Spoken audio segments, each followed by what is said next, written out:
Joe Frazier, thanks for agreeing to this interview. You're being interviewed by Apollo James Jackson.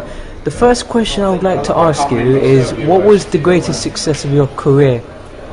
Oh, I know what the world would like to know, but therefore, it's been much more great times in my life that I had. Let's say 1964. I'm the only guy to save America that won a gold medal. Oh yeah, the Olympic gold medal. 12, 13 guys out there, and I'm the only guy that won a gold medal in 64. So therefore, that's a plus.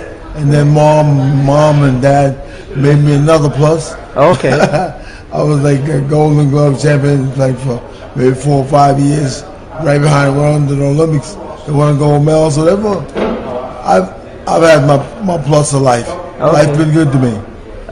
Going back to March 8, 1971, can you tell me how satisfying it was to knock Muhammad Ali down? It wasn't no sacrifice. It wasn't no problem. Satisfaction. Well, number one, you know, he wasn't no real big man when he was born. Okay. You understand? He was more like a middleweight, light heavy, cruiserweight. Yeah. But then when I came with Mama, I was a heavyweight. You are. So my punches was twice time. It's harder than his punches would be. Like George and Norton is the most middleweight.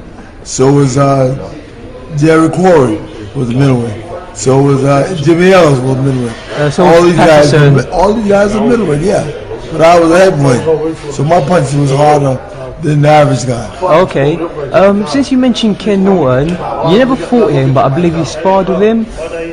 Ken Norton? Who is it? Ken Norton. No, Norton fought everybody. That fought he won everybody.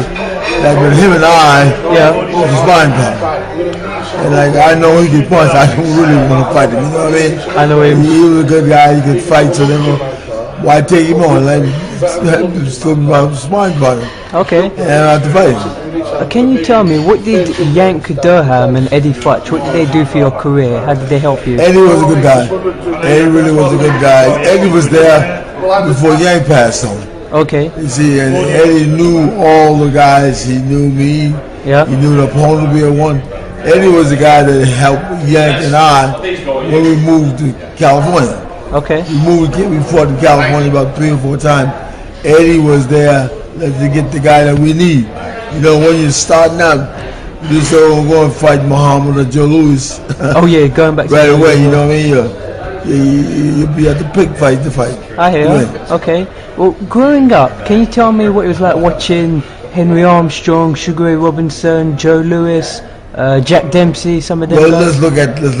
Back in the days, you know, when I and you were coming up, you know, we had our white brothers with little princes on the base of what have we done, who we do with. Yeah. So therefore, we stepped out our sides and didn't do too much of anything. You know what I mean? I know. Until we got to the point that when Dr. King was walking for freedom. Oh yeah, Martin Luther King. Dr. Martin Luther King, to make sure things happen. Things happened before then, but yet still, he was the man that gave his life before we could have the right. Okay. I mean, you mentioned Big George earlier. Can you tell me about George Foreman? George's a great guy. George's a great man. Let's say he's a minister, and he's a great guy. You know, he's not a bragger. He's not a teaser.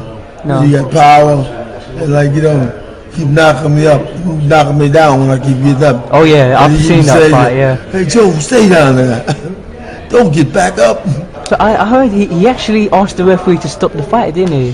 Because he kept getting up. Yeah. Oh yeah, the first fight. Yeah, the first fight. But then I fought him twice, you know. And I've seen the second. One more time, I got to win, lose, or draw. I can't lose. Yeah. And you came in with your head shaved for the second fight, didn't you? Yeah, yes, I did. I thought that would. Why was that? Why was that?